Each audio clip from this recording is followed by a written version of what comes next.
Hey everybody, welcome to the channel, True Crime Stories. If you're new to the channel, please hit that like button and subscribe so you can hear more. Thanks for stopping by.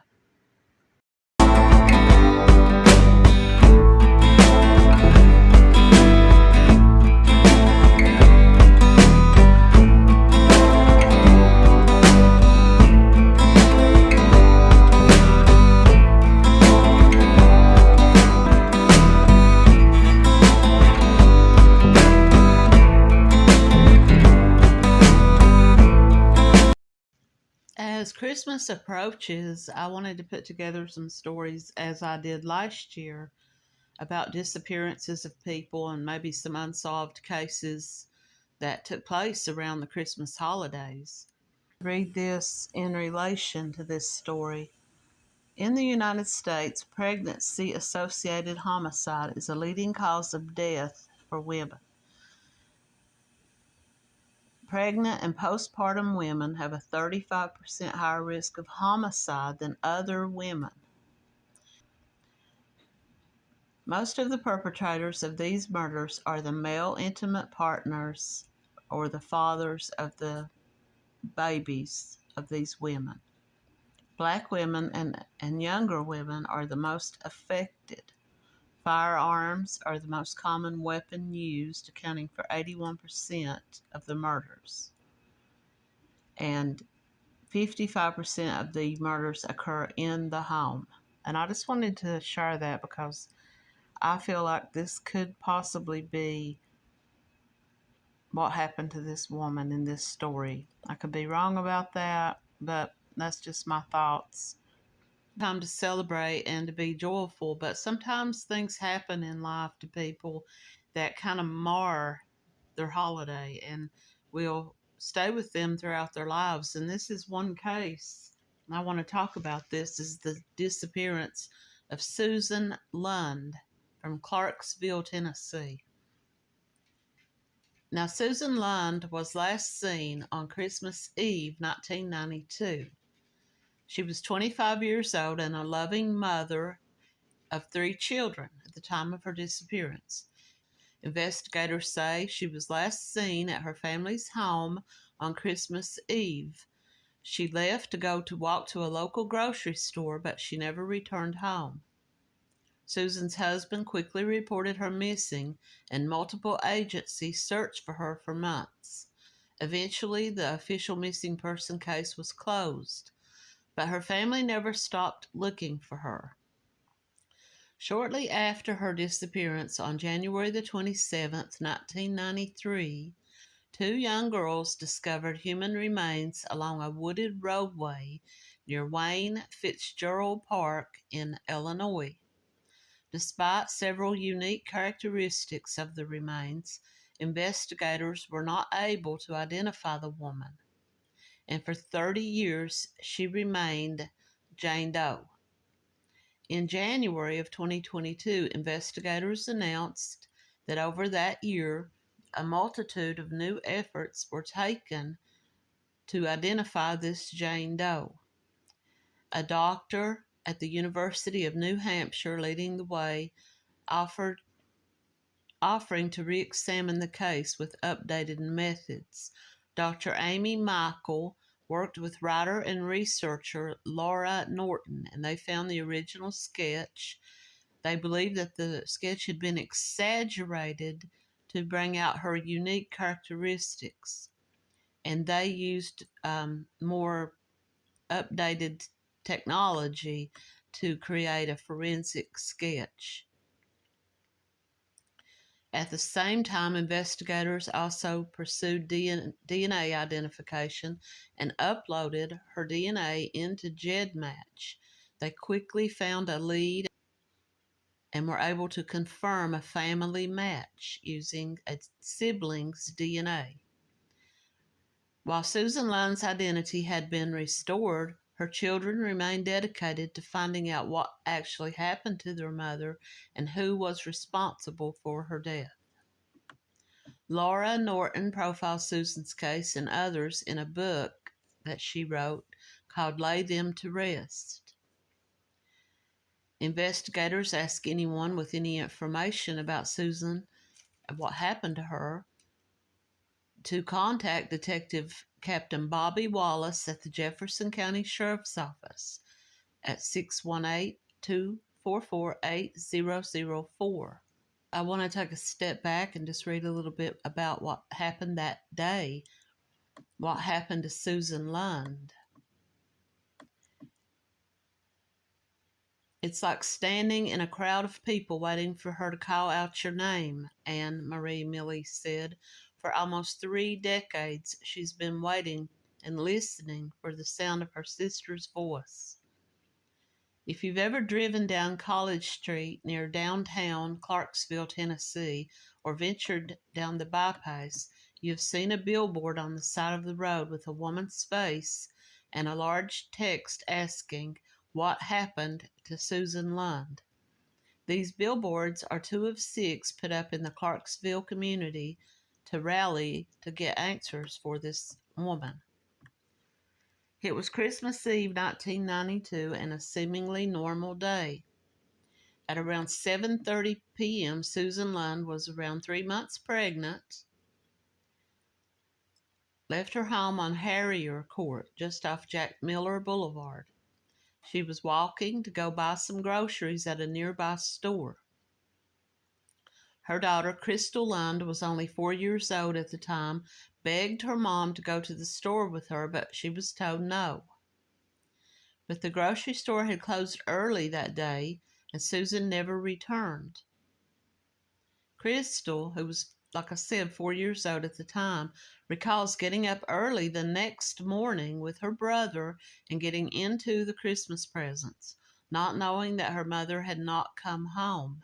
Their father, Paul Lund, came downstairs upset that the children had already got into the Christmas presents. That's when everyone realized something was wrong, and Paul called the police to report his wife missing. Susan Lund remained missing for 29 years, but how she died remains a mystery to this day. Now, once again, I'm going to interject my own thoughts, and I'm going to ask, she didn't return home that night. Was the husband at work? Was he at home in bed asleep? Did he just assume she didn't come upstairs and get into bed because maybe she was downstairs working in the kitchen getting preparations ready for the Christmas the next day?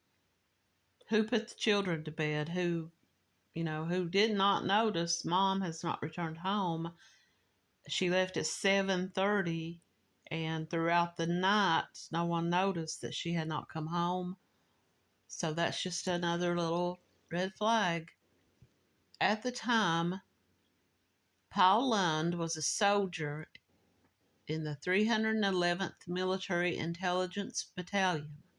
The couple lived in Clarksville, Tennessee for only about 2 or 3 months at the time of Susan's disappearance. A police report stated she may have been upset over finances. Laura Norton, who wrote the book Lay Them to Rest, that identifies Susan Lund, told Clarksville Now that the Lund family didn't have a car and had to rely on friends to take them to the grocery store. I don't know if they had any actual family living in that area since he was in the military. So they had to rely on other people to come and take them to the grocery store. Now, Paul was stationed and worked at Fort Campbell. After 2 weeks of searching, the Clarksville Police Department abandoned their search because they said there were multiple sightings of Susan in Hopkinsville, Kentucky. Now, for those of you familiar with this area, Fort Campbell is actually in Kentucky, and it's close to the border of Tennessee. They listed her as a missing person. 2 months after her disappearance, Paul alleged that his wife was kidnapped, and he said the night that she went missing, Susan was carrying her checkbook, but she had not written any checks. Perhaps the strongest lead that the police had in the months following was that Susan, that a woman came forward in Alabama claiming to be Susan. According to an article in 1993, she recently talked with an Alabama state trooper in the town where she now apparently lives. At the time, the woman told Tennessee Bureau of Investigation that she was the woman who had been reported missing, and that she didn't want to return to Tennessee to her husband, and she didn't want to be bothered. Her family traveled to Alabama to confirm this woman's identity. Miley, Susan's sister, told Clarksville Now that the police went there and decided on their own that it was Susan. My parents decided they wanted to go there and see if it was Susan. They did. They went to this woman's home, and it was not her. Now, why this woman came forward and said, "This is me, I don't want to be bothered." She said that her family tried for years to get the case reopened after debunking the woman's false claim. Now, I have a question here, another red flag. And the fact that the police were so convinced that this was Susan, they wanted to close this case. Could it be that to avoid a scandal of sorts, that maybe the investigators just said, let's close this out. This guy's in the military. We don't want to get a big, investigation going. So the family said they tried for years to get the case reopened. On January the 27th, 1993, 1 month after Susan went missing, 2 young girls found the head of a woman on the side of a wooded roadway in Wayne Fitzgerald State Park near Benton, Illinois. This is a 3-hour drive northwest of Clarksville. The remains were labeled Jane Doe, and the woman's identity was unknown for 29 years. In February of 2021, Dr. Amy Michael approached the Jefferson County Sheriff's Office in Illinois and offered to re-examine the remains. She used updated forensic methods and DNA. A DNA profile was provided to a genealogy company who then uploaded it into GEDmatch. The genealogy team arrived at a potential within 1 day. Then they found out that Lund had been reported missing with no date of death. The potential ID was passed to law enforcement, who then followed up with family members. A DNA sample was provided by a sibling, and there was a match. On March the 6th, 2022, it was confirmed that the Ina Jane Doe was Susan Lund. Around the time that Susan was identified, her daughter Crystal learned that several campers and hikers were at this park during the time frame that the remains were discovered. They reported seeing a headless body in the lake. To her knowledge, no one has ever followed up on those reports, and if the body was removed from the water, they were never able to find any reports of this. So the father passed away on February the 3rd, 2020, 2 years before Susan's remains were identified. This left the daughter with many unanswered questions. I think that people speculated that he had something to do with this. They said that he did not have a car, but maybe he had access to a vehicle from the base, from the Army base, or perhaps a friend loaned him a car. I don't know if anyone ever asked about that. I don't want to blame my dad, says Crystal, but there are stories about my dad and how he treated my mom. And some things just don't make sense. Crystal told Clarksville Now, like why my grandmother and my uncle came over to the house so fast, and why my dad changed the bed sheets and the blankets. He changed the blankets and the sheets. The grandmother and the uncle came to the house very quickly. Crystal was only a child at the time, but she says she remembers that her grandmother and her uncle showed up at the house, coming all the way from Virginia. The first thing that everyone did when my grandmother arrived was get the new bed sheets, and they took all of the bedding off of the beds and put new bed sheets on. A couple of months after her mother disappeared, Crystal said they moved to Virginia. Not long after that, Paul left. Crystal said she could recall her dad wasn't around much, which lines up with news reports stating that Paul was slated to go to Korea. With her mom and dad both gone, the Lund children went to live with their grandparents, his parents. Crystal said that her grandmother was not a fan of Susan and that she would say horrible things about their mother. She would tell me that my mother ran off with another man and abandoned us, said Crystal. She would say things like, she allowed this man to molest you. Crystal says she never has any recollection of ever being molested and that throughout her life she had never had any physical proof that she had ever been molested. She recalls one time that her dad told her that he treated her badly because she reminded him of her mom. Is it possible, speculation once again, is it possible that this woman in Alabama knew this man, knew the father, and maybe he told her, come forward and say it's you so they'll drop this case? And, or was this just a troubled woman who wanted to get involved in this? Crystal remembers as a kid thinking every woman that she saw with red hair was her mom. I was with my cousin at a pool one time, and I remember walking up and asking, "Hey, are you my mom?" That determination eventually turned to anger. I had a lot of bitterness and anger toward my mom because of all the things that my dad and my grandmother had said about her over the years. I really believed that she had abandoned me. I went through moments when I missed her and I wanted to find her and hug her, but I felt a lot of anger as well, thinking that she had just up and left me. When Crystal was a teenager, her much older cousin told her he had seen Paul choke Susan and slam her on the hood of the car in a minute of anger. When Susan's remains were identified, she contacted that same cousin to inform him, and he told her the exact same story. According to Crystal, during Paul's military service, he was a heavy alcoholic. August of 1993, this woman comes forward claiming to be Susan. The family visited later that year and determined that it was not her.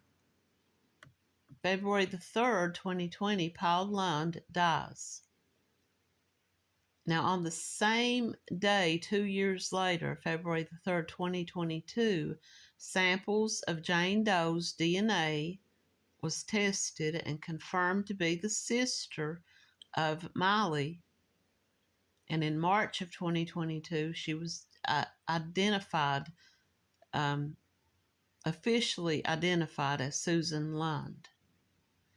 There is a $10,000 reward for information on the death of Susan Lund. I don't know if they'll ever get those answers. Just a few notes about this case that I wanted to talk about. Now, Paul, the husband, reported that Susan had walked to the Winn-Dixie store to get a pie or maybe some other types of groceries. It was Christmas Eve. The store closed early that night, but apparently she didn't know that, or he didn't know that, because this was what he told the police. Now, the thing about this is the Winn-Dixie store was located 8 miles from their home. He says that it was around 7:30 when she left. Estimations would say that it would have taken her around 3 hours. It would have taken her around between 6 and 8 hours, moderate walking. But anyway, she arrived at the store. That's a known fact. Or at least she called her sister from somewhere. She called her sister and they talked for a while. I couldn't find anything saying what time of night it was or evening it was that they talked. But her sister said that Susan did call her and that they talked for a while. They made plans. They were talking about making plans to get together and spend some time together with their families. She said her sister didn't sound upset or, scared or concerning in any way, that she was just talking normally.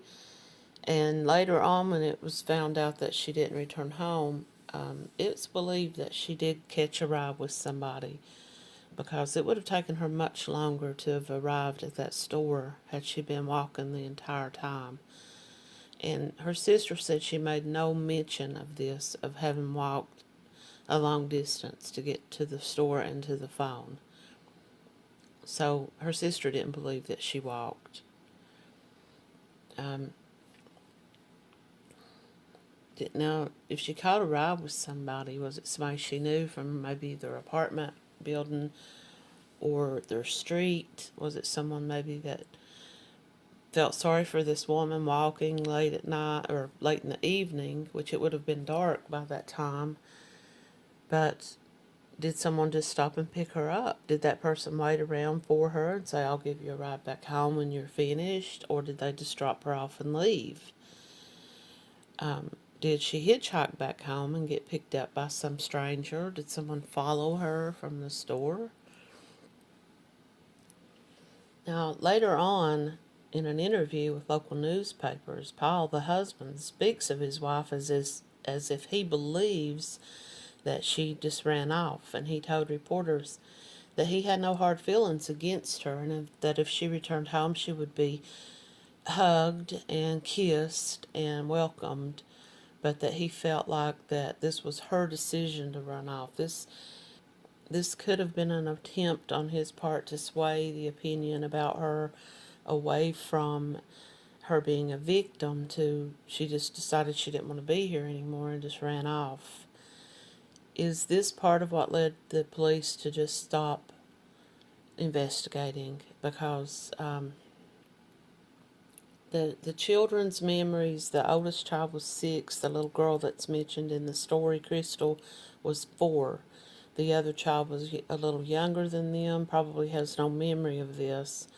But the 2 older children say that they remember that their father wasn't always very kind to their mother, that he spoke kind of mean to her, and that he was an alcoholic. That was a known fact by the people around him. But he was never investigated. He was never looked into as maybe potentially having done anything to her. And when this woman came forward in Alabama and claimed to be Susan, he just took it on good faith from the police that it was her. This made a lot of people later on wonder if it was someone that he had influenced to call and say that that was her. And what was the reason why he didn't go down to Alabama to meet with this woman if he believed it was her? Why didn't he just say, I want to know for myself? But maybe he really did believe that she just left him, and he just thought, good riddance, if that's how she felt. Now, I'm going to get into this just for a quick second, then I'll jump ahead. If Susan did hitchhike home that night, is it possible that she was picked up by a person who was later known as the Bible Belt Killer? Some people believe that this man was responsible for a slew of murders called the Red-Headed Murders. Now, Susan did have red hair, but now at night, a woman out on the road walking, could someone have known that she had red hair? She may have had her head covered up. Or this person may have seen her in the store earlier. He may have pulled in and seen her talking on the phone and knew and watched her leave. Now, when they examined the remains, if you've seen the photo, I'm going to share this photo that they drew, the original photo that was drawn of Susan's head They tried to make a likeness of her to match her to what she may have looked like. When they examined her, they came to the conclusion, the examiner, that she had a condition. She had a condition in her neck that caused the muscles in the neck to kind of contort sideways. It made her head kind of lean a little bit. Some people had this condition that was very noticeable. Their head would lean to the side. It kind of makes your face, kind of the muscles in the face and the neck kind of tighten up to one side. Susan had, if she really had this condition, I don't know if anyone in her family said that this was true and that she did have this condition, but they concluded that she did. So when they drew the photograph, they made her head look kind of sideways, and her lip and her face kind of drawn up to one side. So it made the sketch of her look strange. It looked, some people described it as ghoulish.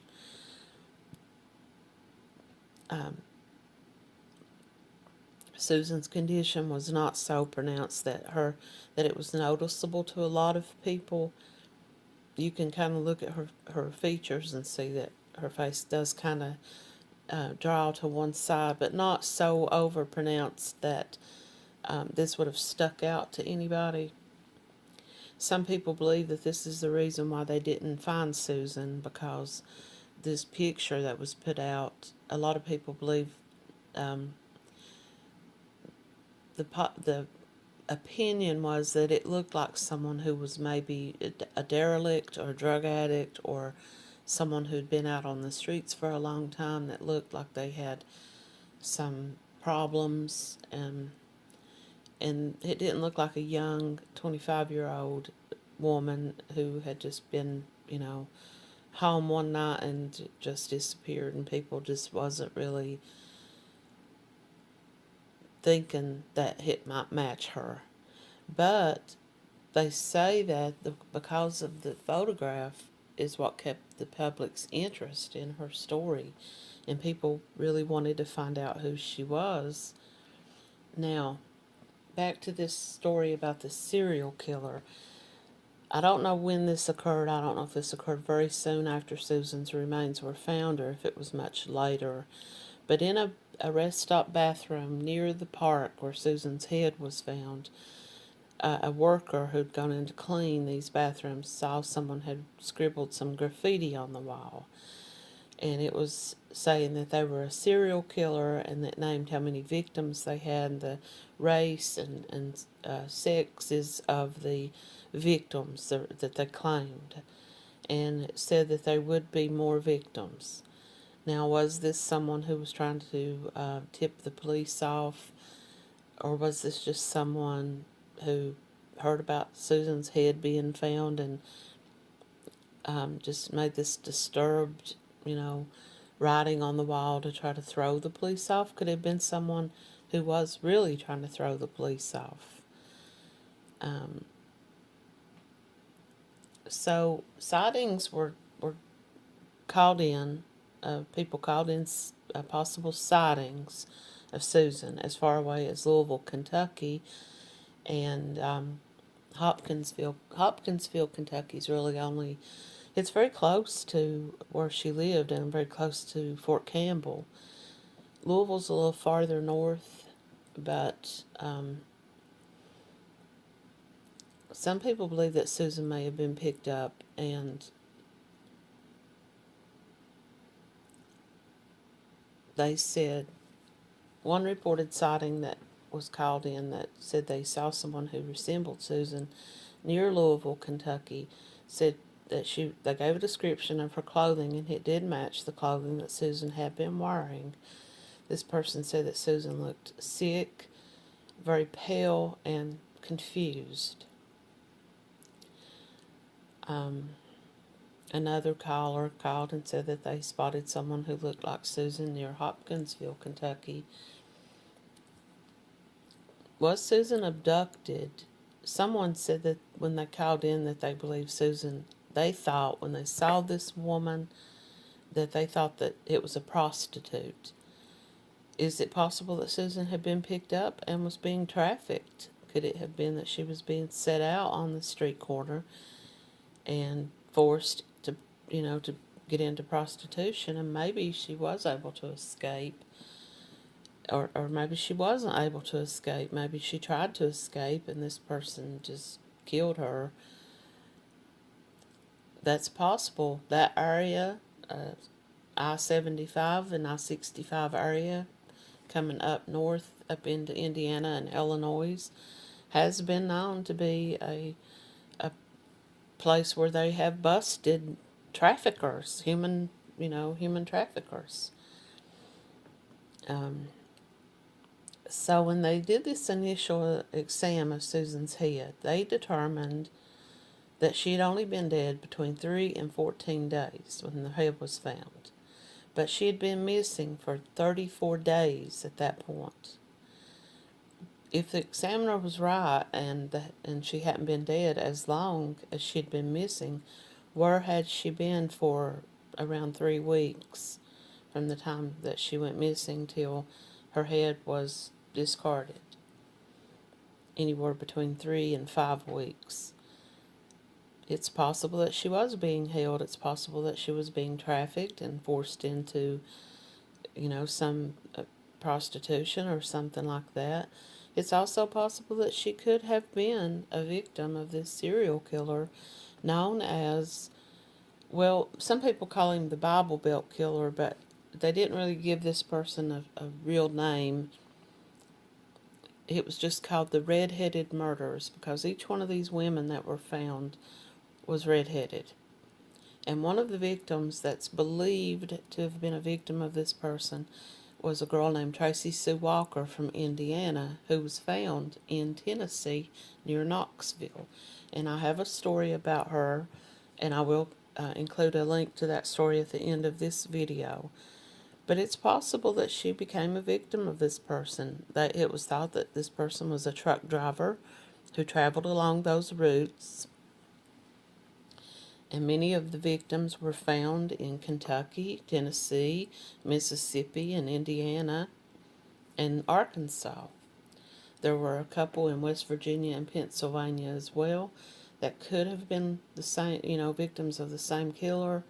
Maybe he was a truck driver and maybe he did travel those routes on occasion as well.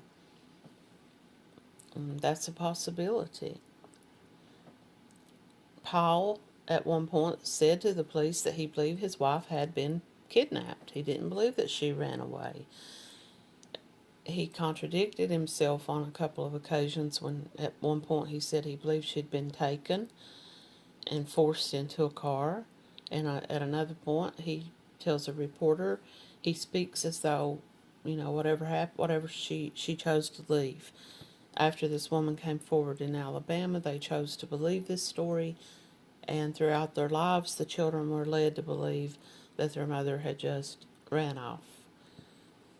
Did Paul really believe his wife had been kidnapped? And then later, when his mother shows up with her ill will and speaking badly of Susan, did it convince him and influence him to believe that she had just run off?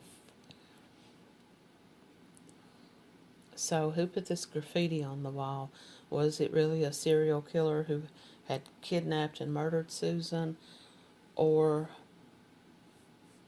was it just someone trying to throw the police off? Or someone just being, trying to make headlines or something like that? So Susan was pregnant when she disappeared. And her husband at one point said he believed she had been taken or possibly she had ran off.